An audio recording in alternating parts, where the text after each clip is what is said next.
क्यों नहीं होता है हमारा काम? हमारे दिल में श्रद्धा नहीं है। अगर हम करते भी हैं तो भी धोखे से बात करते हैं। अगर सच्चे दिल से हम प्रभु को याद करते, वो दूर नहीं है हमसे, वो एक एक कण कण में समाया हुआ है। जो तिल माही तेल है, चकमक माही आग, तेरा प्रीतम तुझ में जाग सके तो जाग। जिस प्रकार से तिल में तेल है, लकड़ी में आग है, दूध में घी है, इसी प्रकार से वो समाया हुआ है, सांस सांस में रमा हुआ है।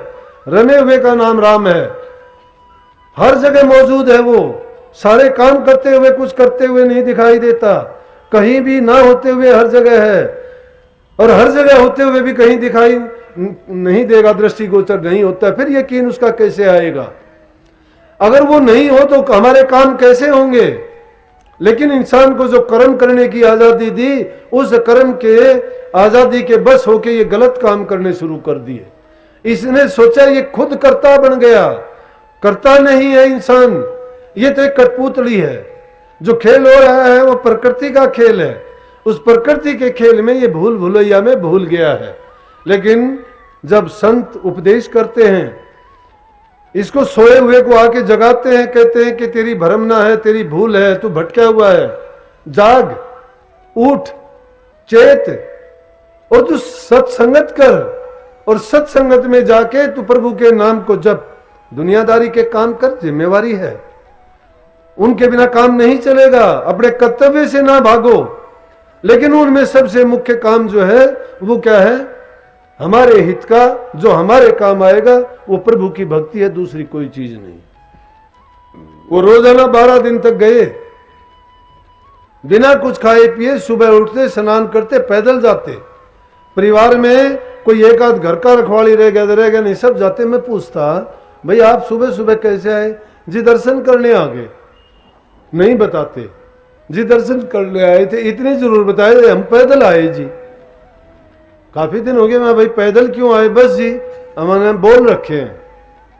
मैंने सोचा भाई अपने इस चीज की भी है। इन औरतों में तो जब कोई बात होती है ना, तो ये कि इनको जब कोई आफत आती है, चुन्नी का एक कोना पकड़ेंगी और उसका गांठ लगा के कहेंगे ए मैंने यह गांठ लगाई, और जब मेरा काम हो जाएगा न तो मैं तेरा यो काम करूंगी। देवी माई, हनुमान बाबा, महाराज जी, गुग्गा पीर, इनके सबके नाम ले लेके उनकी कहेंगे कि तेरी कढ़ाई करूंगा, हनुमान जी तेरी सवामणी लगाओ। वहां भी रिश्वत देने का काम शुरू कर देते हैं, जबकि वो लेते ही नहीं, उनको जरूरत ही नहीं है। ये तो हम अपने मन से मानते हैं, क्योंकि हमारे दिलों में ऐसा धोखा भरा हुआ है कि वो तुम्हारी इस चीज का भूखा नहीं है। इसी प्रकार से गुरुओं को भी तुम चाहते हो कि तुम कभी सोचते हो कि मैं पैसे दे के खुश कर लूं, कभी सोचते हो मैं कपड़ा लत्ता दे के खुश कर लूं, कभी कहते हो मैं कोई और उपहार दे के खुश कर लूं।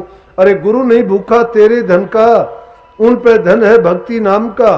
पर तेरा उपकार करावे, भूखे नंगे को दिलवावे, उनकी मेहर मुफ्त तू पावे। जो उनको प्रसन्न करावे, उनका खुश होना है भारी, सत्य पुरुष निज कृपाधारी। गुरु को तुम मानस मत जानो, वो है सत्य पुरुष की जान। गुरु को अगर तुम मानस समझते हो, इंसान तुमने मान लिया है, तुम्हारा खाक भी काम नहीं होगा। लेकिन गुरु को तुमने परमात्मा मान लिया है, एकाग्रता के साथ सच्चे मन से अपने विचार और ख्यालात में बसा लिया है, रोम रोम में। इसीलिए तो कही कि गुरु की कर हरदम पूजा, गुरु समान कोई देव न दूजा। गुरु चरण सेव नित करिए, तन मन गुरु आगे धरिए। गुरु ब्रह्म रूप धरे आए, गुरु पार ब्रह्म गति गाए। गुरु सत्य नाम पद खोल्या, गुरु अलख गम को तोल्या। गुरु रूप धरा राधा स्वामी, गुरु से बढ़ के नहीं अनामी। गुरु से बढ़ के नहीं है। परमात्मा के दो ही रूप हैं।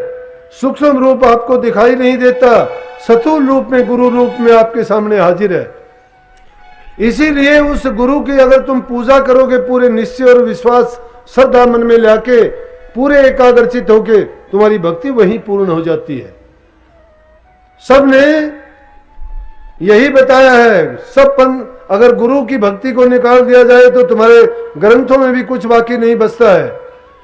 गुरु की भक्ति को, गुरु की श्रद्धा को, अगर गुरु के महत्व को निकाल दो, शास्त्रों में कुछ नहीं बचेगा, खाली हो जाते हैं। क्योंकि गुरु बिन ज्ञान नहीं, ज्ञान बिन ध्यान नहीं, ध्यान बिन मुक्ति नहीं, लिखी है वेद में, पुराण में, कुरान में, अंजिल में, बाइबल में, गुरु ग्रंथ साहब में। सब में गीत गाया गया है इसी का, किसी भी रूप में उसको बताया गया है, लेकिन सारा घूम फिर के गुरु के इर्द गिर्द घूमती है भक्ति की धुरी।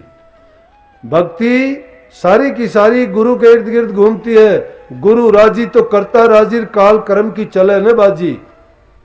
अब गुरु के आगे अगर सच बता देते हो, कोई बात छिपा के नहीं रखते हो, अपने दिल की बात खोल देते हो, तो तुम बख्शे जाते हो।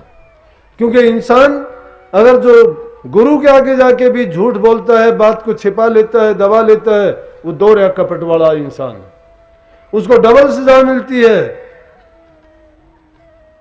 गुरु की आज्ञा नहीं मानता एक गुरु के सामने कपट नहीं खोलता है। गुरु के आगे, माँ बाप के आगे, वैद्य के सामने अगर तुमने अपने दिल की सच्ची बात नहीं बताई, तो वैद्य के सामने तुम्हारी बीमारी का इलाज कभी नहीं होगा। गुरु के सामने तुम्हारा मुक्ति का राज तुम्हें कभी नहीं मिलेगा, क्योंकि तुमने भ्रम का पर्दा बना लिया। अब एक पर्दा ही तो है, जब तक वो भ्रम की काई नहीं हटती है, भ्रम नहीं निकलता है, तब तक सत्य समझ में नहीं आता है। भूल मिटी जब मिटी 84 सत्य समझ में आया। जब वो भूल मिटेगी तभी 84 छूटेगी, तभी आपको सत्य समझ में आ सकता है, नहीं तो नहीं आ सकता।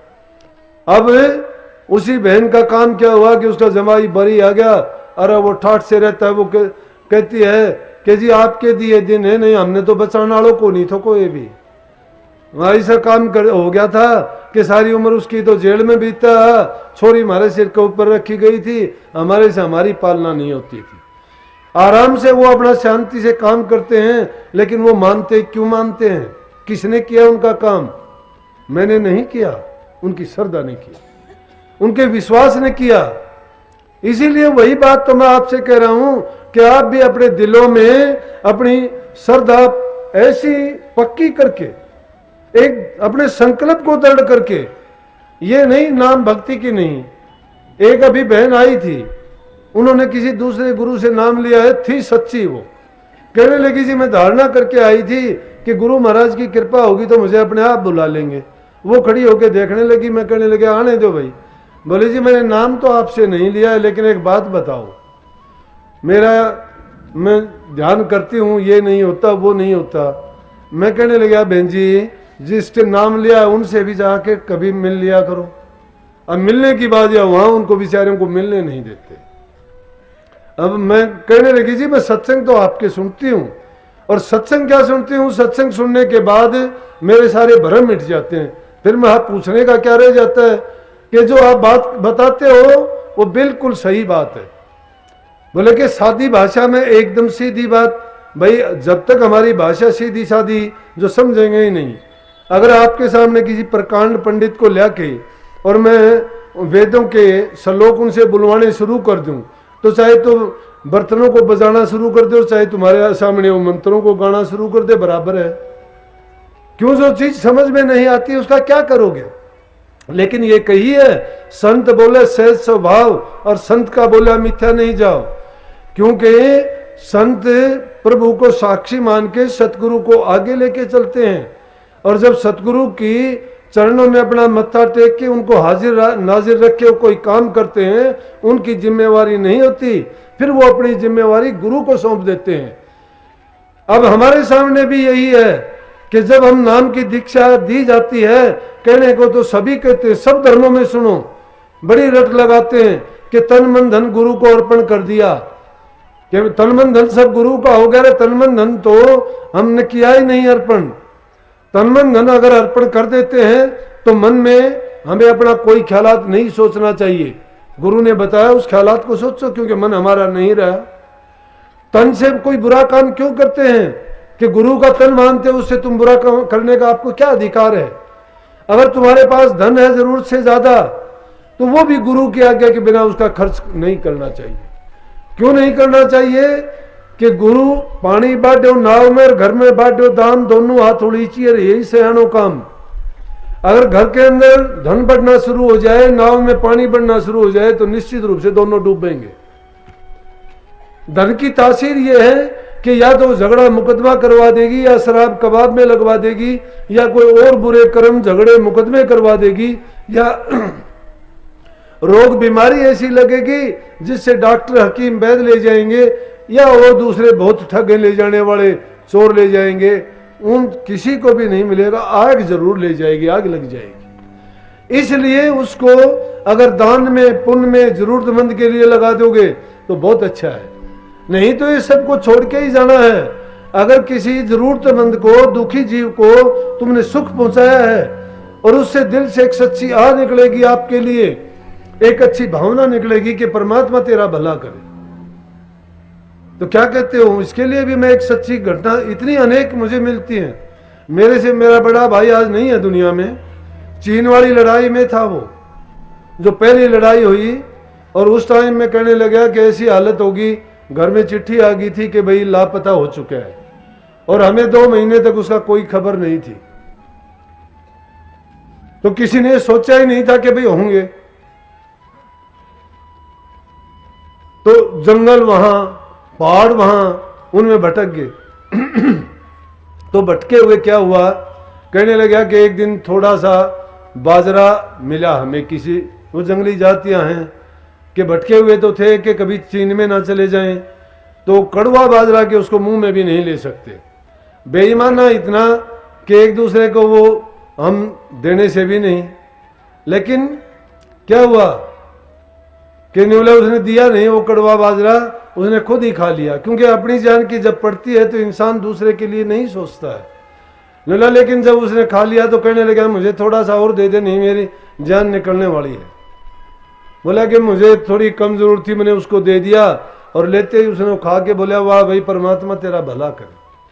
और बोला कि हम 4 कदम ही चले थे कि ऊपर से एक आई वो पत्थर गिरता हुआ और उसको साथ लेके चला गया, वो बच गया, मैं अकेला रह, वो उसके साथ गया, उसका पता ही नहीं लगा कहां गया। अरे इसीलिए जो किताब लिखी अब उसमें मैंने लिखा कि he hears you, do you pray, क्या आप प्रार्थना करते हो दिल से, सुनता है वो। मत दोष दो भाग्य को, मत दोष दो तुम कर्म को, मत दोष दो परमात्मा को। कर्म इंसान खुद करता है, दोष परमात्मा को देता है। परमात्मा न्यायकारी है, कभी गलत नहीं करता, वो कभी गलत नहीं करता। गलत हम करते हैं, परिणाम हमें भोगना पड़ता है, फिर कहते हैं कि अच्छा नहीं हुआ, मेरे कर्म में लिखा था, मेरे भाग में लिखा था। अरे कर्म और भाग तूने लिखा है और किसी ने नहीं लिखा। आप कहोगे अभी मैंने कुछ नहीं किया, तुम्हें गहरे तो जन्म याद नहीं है, उन जन्मों में तुमने किया होगा, कितनी योनि भोग के आए हो के याद है आपको, इस जीव को याद नहीं है कुछ भी। इसलिए प्रेमियों, गुरु ने जो ज्ञान दिया मुझे नहीं पता कुछ भी, मैं आपको साक्षी मान के कहता हूं, गुरु महाराज जो सिर के ऊपर बैठे हैं कि जिंदा थे जब थोड़े काम, अब गुप्त रूप में हैं, देह रूप में नहीं है, मेरे लाखों काम करते हैं, कदम कदम पर संभालते हैं, ऐसे ऐसे मुझे घटनाओं से बचाते हैं कि मैं कहना शुरू कर दूं तो शायद वही खत्म नहीं हो। अब गुरु को मानता और जानता कौन है? असल में भक्ति क्या है कि जब उसको तुम अपने हृदय में रोम रोम में बसा लोगे, सब कुछ तुम्हारे लिए वही बन जाएंगे, साक्षात रूप में सारे प्रकट होके काम करेंगे। तुम जिसको सोचोगे कि मौत तुम्हारे सामने खड़ी है, टकरा जाओगे, लेकिन मौत पीछे हट जाएगी, तुम्हारा जीवन खड़ा है वहां जहां तुम्हें हानि नजर आएगी। लेकिन अगर तुम गुरु के घर के हो तो उस हानि को, नुकसान को देखोगे कि बिल्कुल वो तुम्हें खा जाना चाहती है, लेकिन तुम पाओगे कि वो गायब हो जाती है। ये भक्तों का राज है और ये भक्ति का सूत्र है। अब हम तो सुमन मात्र भी नहीं करते सच्चाई के साथ, तो ये है। अरे नानक साहब ने तो सुमन का एक गीत गाया है, वो कहते हैं कि उठत बैठत सोवत जागत नाम, कहे नानक सद भेद इसके काम। और राजा जनक की नहीं कही, नरक को खाली कर दिया अंगूठा टेक के। कहते हैं धन धन राजा जनक को जिन सुमरण किया विवेक, सुमरण किया विवेक, एक घड़ी के सुमरण से तारे पूर्ण अनेक, एक घड़ी के सुमरण से, बोला एक घड़ी का मैं अपना सुमरण देता हूं, एक घड़ी के सुमरण से कितने लोगों को, नरक को खाली कर दिया। और उसी सुमरण को भूले हुए कबीर साहब कहते हैं कबीर साहब कहते हैं मेरे से थोड़ी सी भूल हुई थी, बोला काशी के हम बासी कहिए, मेरा नाम कबीरा और एक बार मुख से नाम बिसारा जात जुलाया कीन्या, कि मैं एक बार नाम बिसारा था मैंने और उसका मुझे परिणाम ये मिला, मैं जुला जाति में पैदा हुआ। प्रेमियों, क्या हम नाम को याद करते हैं? मैंने जो आपको बात कितनी सीधी भाषा में बताई है कि वो सुनता है, हर एक की सुनता है, लेकिन हमारी फरियाद में ताकत नहीं है, उस फरियाद में भी धोखा है। सच्चे फरियादी बनके तुम जब उस नाम को जपोगे तो वो तुम्हें अपने आप संभालेगा, आपको पुकार करने की जरूरत नहीं है। पुकार अगर किया नहीं, माला फेर उन हर बजोर मुख से कहूं न राम, मेरा साईं मुझको बजत तब पाऊं विश्राम। अगर तुमने गुरु धारण कर लिया, गुरु मिले फिर कहा कमाना, अरे गुरु ही तुमने बना लिया और फिर भी कमाई करनी पड़ती है तो धिक्कार है, गुरु नहीं है तुम्हारा। गुरु की अगर शरण ली है, पक्के बन के रहो, गुरु की बताई मर्यादा पर चलो, सब चीजों को भूलो, नाम को ना भूलो। कितने उपकार हैं गुरु महाराज के, कितने बताऊं कि जीवन तो बहुत थोड़ा था, मेरा जीवन तो बहुत कम था, सब कुछ गुरु महाराज का दिया हुआ है। कभी का बीत चुका होता, बहुत साल हो गए थे, लेकिन जो दिया उन्होंने इसलिए नहीं दिया था कि जीवन को बर्बाद करूं, इसलिए दिया था कि लेखे में लगाऊं। इस जीवन से जीवों के कल्याण का काम करूं। अब मुझे पता ही नहीं है क्यों, मैं अपना काम समझ के नहीं करता, अपना जीवन समझ के मैं नहीं जीता, मैं गुरु महाराज का जीवन समझ के जीता हूं। तन भी उनका मानता हूं, मन भी उनका मानता हूं, धन भी अपना मानता, चार नहीं है। सारी जिंदगी 27-28 साल तक मैंने अध्यापक का काम किया, तनख्वाह मिलती थी, उससे गुजारा चलाया। अब अपनी तनख्वाह मिलती है, वो मेरे से खर्च नहीं होती। क्यों नहीं होती? जरूरत नहीं है मेरी। जरूरत पड़ती है, कोई मुझे कपड़ा दे देता है, कोई जूते दे देता है, रोटी तुम्हारी खाता हूं, गुरु महाराज का दिया हुआ है। वो पैसे भी मेरे बचते हैं, क्या करूंगा उनका? तो इनसे कोई भरता भी नहीं है किसी का, किसको दोगे? पूत सपूत धन क्यों संची और पूत कपूत धन क्यों संची? पूत सपूत है तो धन एकत्रित क्यों करोगे? पूत कपूत होगा तो उल्टे कामों में लगाएगा, जुआ खेलेगा, शराब पिएगा, झगड़े करेगा, मुकदमा करेगा, अरे उसका शरीर बर्बाद होगा, वो धन भी बर्बाद होगा। और पूत अगर सपूत है तो धन उसको देने की जरूरत नहीं है, वो अपने आप धन कर लेगा, कमा लेगा अपना। परमात्मा ने सबको सब कुछ दिया है। सही मार्ग पर चलो, बुराइयों से बचो, बूढ़े बुजुर्ग की इज्जत कदर करो।